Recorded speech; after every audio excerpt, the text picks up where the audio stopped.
L'histoire d'un homme brisé qui a perdu ce qui lui était le plus cher, son rêve, sa vie. Il était jockey, il ne peut plus l'être. Il avait contracté une assurance justement spécialisée pour les jockeys. Cette assurance, bien sûr, au moment où ça ne va pas, aujourd'hui, ne veut pas le rembourser, ce qui nous paraît quand même injuste. Mettons cela au conditionnel, mais nous allons essayer d'apporter les éléments pour le prouver. Vous vivez des situations similaires, de véritables injustices. Cette émission de médiation sur TF1 peut vraiment vous aider à avancer dans vos dossiers. 0826 107 109, 0826 107 109. Nous accueillons maintenant Édouard sur le plateau de Sans aucun doute.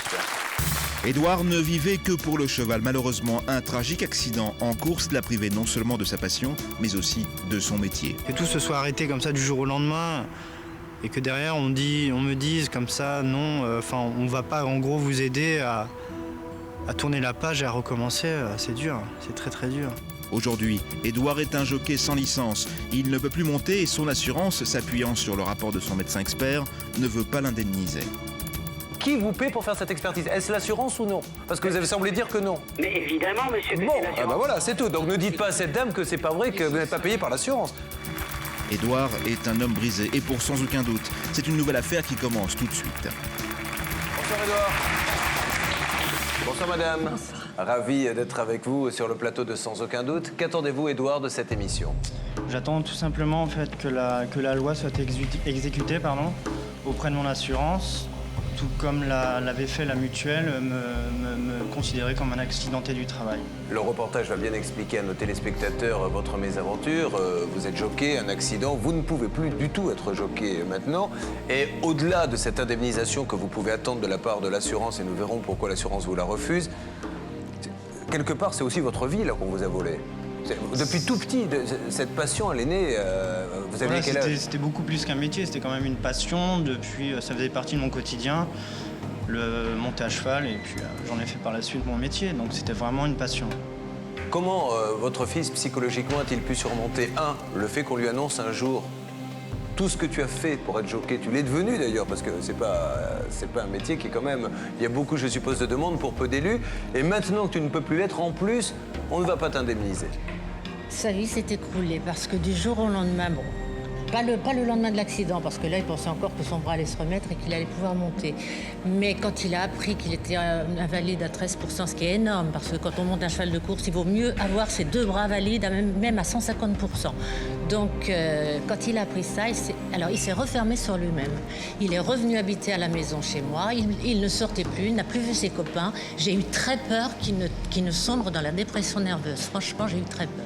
Vous êtes en colère par rapport à ça? Quel est votre sentiment après l'abattement? La colère forcément, et puis un dégoût aussi quand même, parce que je me suis aperçu qu'il faut vraiment se battre à tous les niveaux pour quoi que ce soit, alors que je suis dans mon bon droit. Donc vous avez besoin de l'argent de cette indemnisation de toute façon?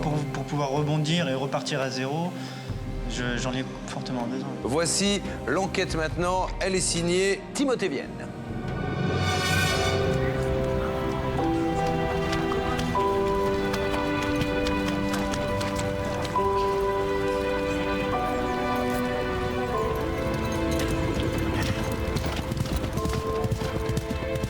Hippodrome de Compiègne, lundi 28 septembre 2002. Pour Édouard Bizot, ce jour-là, c'est la fin d'un rêve.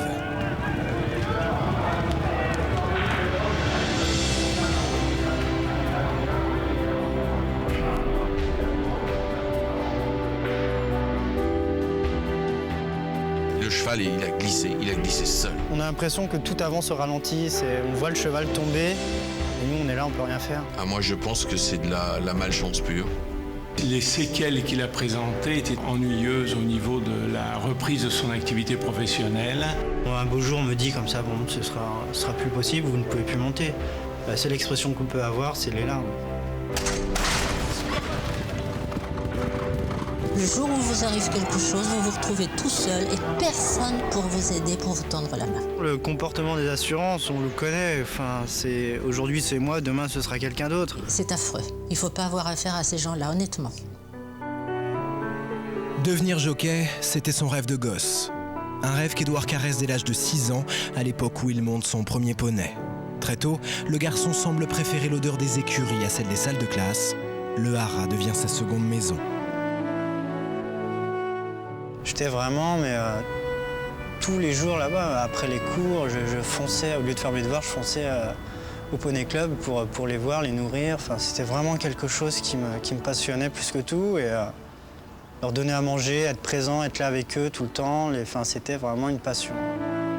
Martine, la maman d'Édouard, a suivi de près le parcours du petit cavalier. Elle a encore en tête quelques anecdotes qui témoignent de la relation toute particulière que son fils entretenait avec les chevaux. Je me souviens d'un truc, c'est pendant la terrible tempête de l'an 2000. Le matin où cette terrible tempête a soufflé toute la nuit, il s'est réveillé, il a entendu le vent. Il a dit « Mon Dieu, quelle horreur, les chevaux vont avoir hyper peur, il faut absolument que j'y aille tout de suite ». Il a pris son vélo, il a traversé la forêt, il a très vite compris qu'il ne pouvait pas monter sur le vélo, il a pris le vélo à la main, les arbres qui lui passaient au-dessus de la tête, il a risqué sa vie pour aller à l'écurie. Les années passent. Édouard poursuit son apprentissage de l'équitation.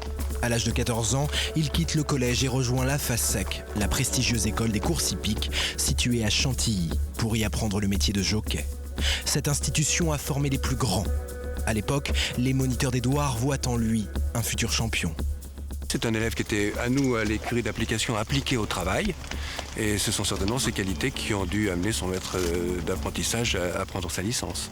Mais c'était un bon souvenir, c'était un bon élément. Pour ça, non, mais il n'y avait rien à redire. Des gosses comme ça, on aime travailler, on se fatigue pas trop. Édouard quitte l'école des courses hippiques au mois de juin 1999 avec en poche sa licence de jockey professionnel. Il fait ses débuts en course sur l'hippodrome de Compiègne le 3 mars 2000. Étrange signe du destin, c'est ce même hippodrome qui sera le théâtre de ses plus beaux exploits. Le 5 janvier 2000, Édouard y remporte sa première victoire, puis une seconde 2 ans plus tard. Nous sommes le 8 septembre 2002. Cette journée, Édouard ne l'oubliera probablement jamais. Dans la course suivante, sa carrière bascule. On rentre dans les stalles de départ, comme chaque début de course. Et puis là, je me souviens, les stalles s'ouvrent. Les chevaux sont lancés à pleine vitesse, donc là c'est vraiment une sensation qu'on a, mais le départ c'est quelque chose d'énorme pour un jockey. Et puis on est arrivé au dernier tournant là-bas, je me souviens très bien. On cherchait un peu notre place pour nous placer, pour nous situer un peu dans la course. Et là mon cheval s'est mis à glisser et je me souviens très bien voir mon cheval glisser comme ça et ne rien pouvoir faire, et je crois que ça c'est ce qu'il y a de pire. Pas contrôler une chute, c'est horrible. C'est horrible. Donc on essaye de faire un peu comme on peut, on se protège en tombant par terre, en évitant les autres. Et puis on attend que tous les concurrents soient passés pour se relever. Après sa chute, Édouard est transporté d'urgence à l'hôpital, puis transféré à la clinique des jockeys de Chantilly. Bilan de son accident, une double fracture du cubitus qui nécessite une greffe et la pose de broche. Édouard apprend alors l'inacceptable, il doit mettre un terme à sa carrière. Les séquelles qu'il a présentées étaient ennuyeuses au niveau de la reprise de son activité professionnelle. L'existence de douleurs, l'existence d'une limitation d'amplitude empêche parfois de reprendre le métier de jockey. Le coude est une articulation qui est extrêmement sollicitée. On a besoin d'une amplitude complète pour pousser en course le cheval. Et nous avons évalué les séquelles qu'il avait et nous lui avons établi un certificat d'inaptitude à la montée en course, en accord avec lui, évidemment. Après expertise, les médecins de la clinique et de la mutuelle concluent chacun à une inaptitude totale et définitive à l'exercice du métier de jockey. En outre, compte tenu des séquelles que conserve Édouard, les médecins fixent son incapacité permanente à 12%. Comme tous les jockeys, Édouard bénéficie d'une assurance complémentaire souscrite auprès d'une compagnie privée. En cas de perte d'emploi et d'incapacité supérieure à 10%, elle lui garantit le versement d'une indemnité d'un montant total d'au moins 50 000 €. 4 ans après son accident, Édouard n'a pas touché le moindre centime, et devinez pourquoi ? Tout simplement parce que le médecin expert de l'assurance estime, lui, que le taux d'incapacité n'est que de 3%. Une différence pour le moins surprenante. Que tout se soit arrêté comme ça du jour au lendemain, et que derrière on me dise comme ça, non, on va pas en gros vous aider à tourner la page et à recommencer, c'est dur, c'est très très dur. Si Édouard pouvait remonter en course, il l'aurait fait. S'il ne peut pas remonter, c'est parce qu'il est invalide à 12% et son bras ne lui permet pas de remonter. Les assurances ne veulent pas admettre ce genre de choses. Si personne ne s'occupe de lui, s'il n'a pas l'argent pour se payer un avocat, s'il n'a pas les relations pour essayer de faire bouger tout ça, eh ben il accepte et 0 francs, il doit repartir à 0 avec rien du tout. Je trouve ça vraiment lamentable. En outre, lorsqu'il y a des accords entre les différents experts, la compagnie d'assurance doit en nommer un nouveau. C'est l'avis de ce dernier qui permet de trancher définitivement. Mais fait surprenant, dans ce dossier, la compagnie n'a pas trouvé mieux que de confier ce rôle d'arbitre à son premier expert, l'auteur du rapport défavorable. Une décision à laquelle Édouard n'a pu que s'opposer. Reste que dans cette affaire, Édouard a perdu une passion et un métier auquel il avait consacré toute sa vie. À seulement 26 ans, il est aujourd'hui sans emploi et l'horizon paraît bien sombre. C'est quand même un rêve qui se brise et c'est quand même une belle histoire qui commençait, qui se termine. Il fait ça depuis l'âge de 6 ans, ensuite 14 ans il a été à cette école, il a beaucoup souffert pour arriver à monter en course. Et puis tout s'est terminé dès le départ. C'est dommage. Ça me manque énormément de sentir tout ça, son cheval avant le départ, le sentir dans les stalles de départ, le départ en lui-même. C'est vrai que ça me manque beaucoup quand même.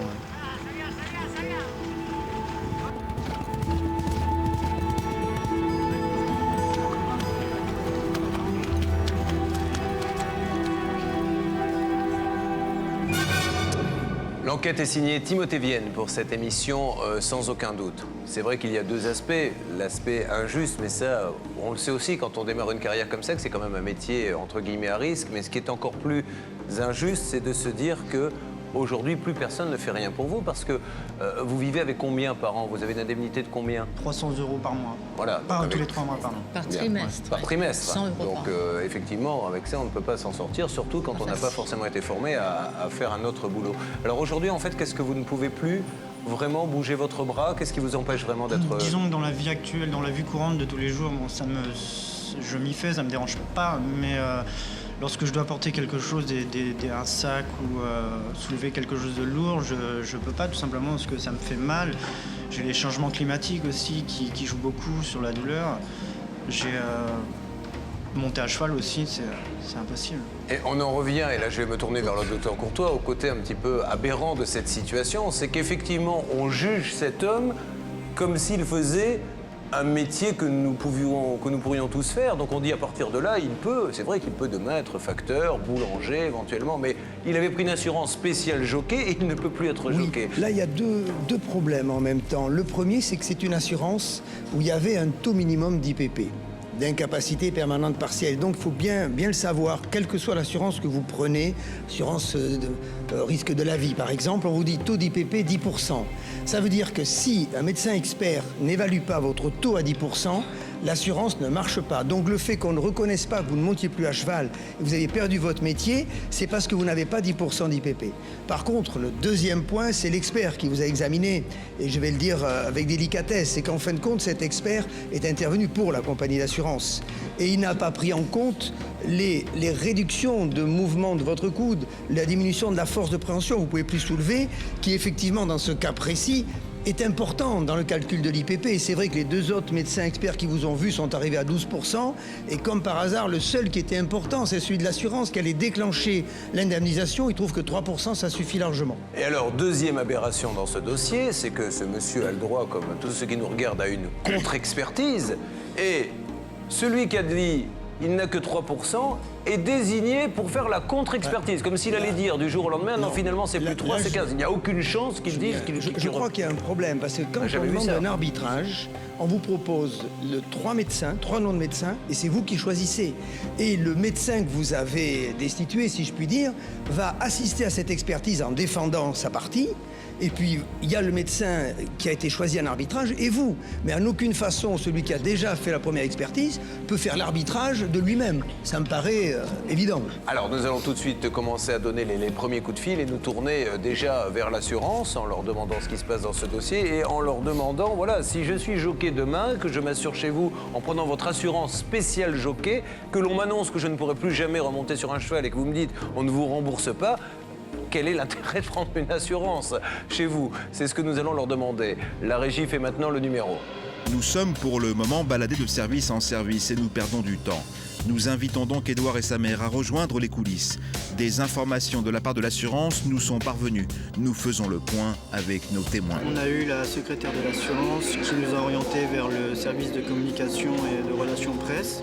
Nous tenterons de joindre le service communication un peu plus tard dans la journée. En attendant, nous décidons de donner la parole à l'expert mandaté par la compagnie d'assurance. C'est lui qui a fixé l'incapacité de travailler d'Édouard à 3%, le privant ainsi de toute indemnité et en contradiction avec les autres médecins.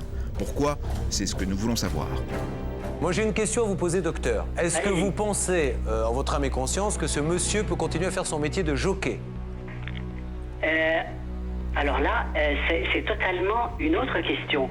Parce que si vous voulez, les questions que posent les compagnies d'assurance, ce sont des questions bien précises. Alors, je la pose différemment, je me suis mal exprimé. Est-ce qu'avec 3%, on peut remonter à cheval et faire du cheval? Avec 3%, oui. Donc, comme il a eu 3% pour vous, il peut être jockey dès demain. Et il me semble, d'après ce que j'avais constaté, que rien ne pouvait s'opposer véritablement à ce qu'il le fasse. Mais encore Attendez, une fois... docteur, je vais jusqu'au bout de ma pensée. Donc, si vous me dites qu'avec 3%, on peut être jockey, et comme il a 3%, il peut être jockey, que ce métier, c'est sa vie, puisque depuis l'âge de 5 ans, il est à cheval et que maintenant, il reste chez lui et il déprime parce qu'on lui a enlevé sa passion, je lui pose la question... Ne noircissez pas un tableau. Non, monsieur, je ne noircis pas le tableau. Je lui pose la question. Vous avez 3%, monsieur. Le docteur vient de nous dire, expert, qu'avec 3%, on pouvait remonter à cheval. Pourquoi vous ne remontez pas à cheval, monsieur? Oui, mais est-ce que vous pensez que ce monsieur a seulement le problème pour lequel il est venu me voir? Est-ce que le monsieur en question n'a pas le droit d'avoir d'autres problèmes dans sa vie, par hasard? Alors, je ne suis pas au courant, dites-moi. Non, mais j'en sais rien. Je pose une question. Ah ben non, il vous répond non. Non. Tout va très bien, mis à part ça. Enfin... Attendez, jeune homme, pourquoi vous ne remontez pas à cheval? Est-ce que vous avez réessayé? Parce que j'ai des certificats médicaux du médecin qui délivre les licences de jockey, qui mentionne en fait l'interdiction totale de monter en course. Inaptitude totale et définitive. La médecine du travail. J'ai un dossier Cotteref. Et c'est là, monsieur, que pour les millions de téléspectateurs qui nous regardent, c'est à devenir fou. C'est-à-dire que pour certains médecins, il est impossible pour lui de remonter sur un cheval. D'ailleurs, on lui dit, on ne vous donnera pas la licence. Vous ne pouvez pas. Pour la médecine du travail, visiblement, c'est pareil. On lui dit, c'est impossible, vous ne pouvez plus faire votre métier. Et pour vous, il peut. Il faudrait à ce moment-là, justement, que soit qu'il y ait un collège de médecins, soit qu'il y ait des contradicteurs, justement, de médecins qui se mettent en face l'un de l'autre et qu'ils examinent pour voir pourquoi il y a cette divergence. Donc, docteur, est-ce que vous êtes, vous, d'accord si je contacte le médecin du travail qui a fait ce certificat en disant c'est impossible, si je contacte le médecin qui lui dit vous n'aurez pas de licence, de les rencontrer pour leur expliquer pourquoi vous pensez qu'il peut toujours en faire?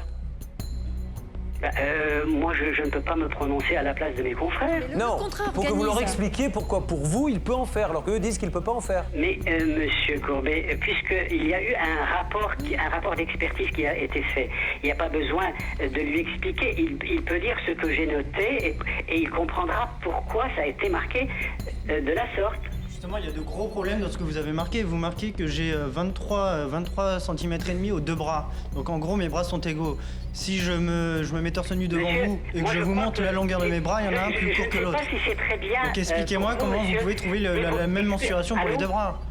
Allô? Oui. Excusez-moi, moi je ne sais pas, mais je ne crois pas que c'est très bien d'évoquer tous les problèmes médicaux, de divulguer des problèmes médicaux comme ça, sans aucune retenue et donner des détails. Je crois qu'on peut discuter de ce genre monsieur, de problème. Monsieur, c'est le malade, c'est lui le malade. Il a quand même le droit de choisir s'il a envie de leur parler ou pas. Ah, il a le droit, ça c'est sûr. Bon. Par exemple, je vous donne un exemple. Si vous, demain, vous perdez un peu de votre vision, vous pouvez continuer encore à exercer votre métier? Monsieur, ne donnez pas d'exemple. Nous, on parle d'un exemple bien J'essaie précis. de comprendre aussi. J'arrive à un stade où je ne comprends plus rien. Donc là, franchement, il faut éclaircir un peu les choses. Bah écoutez, pourtant les choses, pour moi, elles sont très claires. Moi, elles ne sont pas claires. Elles sont très Non. claires. Vous travaillez pour l'assurance que les autres confrères travaillent pour Non, la madame, Si vous travaillez pour l'assurance, je je suis ne suis pas désolé. salarié d'une assurance. Je suis un médecin indépendant à qui on demande un avis, Oui. spécialisé certes, mais Oui, un mais avis. rémunéré par D'ailleurs- qui pour cette d'ailleurs- mission?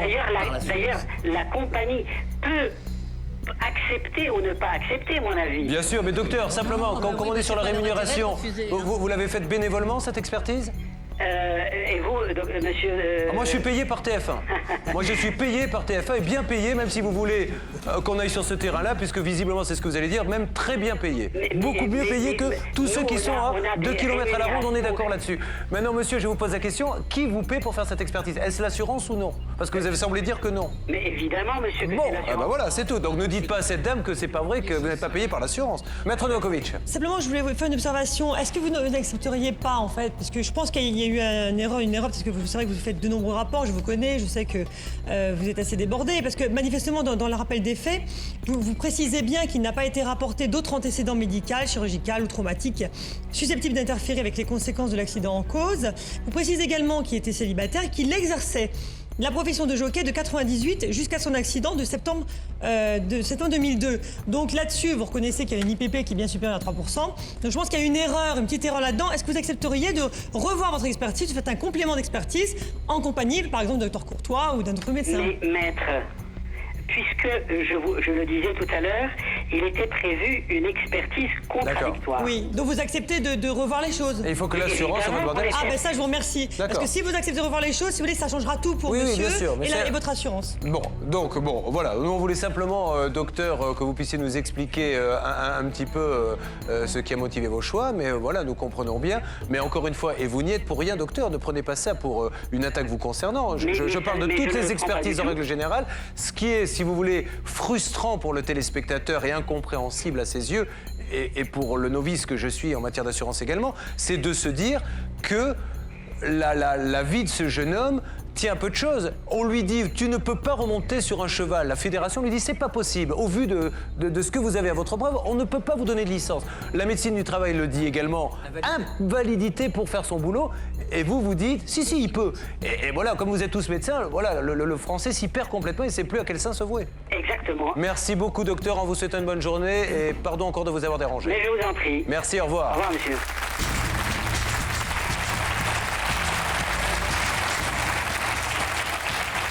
Voilà, encore une fois, je crois, l'utilité peut-être de cette émission qui, avant même de réparer et d'essayer de faire comprendre qu'il y a parfois un système qui fonctionne mal. Hein. Je vais le redire une nouvelle fois, mais 2 médecins qui ont fait les mêmes études, qui, voilà, c'est pas un médecin de pacotille, hein. Ce sont de vrais médecins. 2 disent, il est impossible que ce monsieur remonte sur un cheval.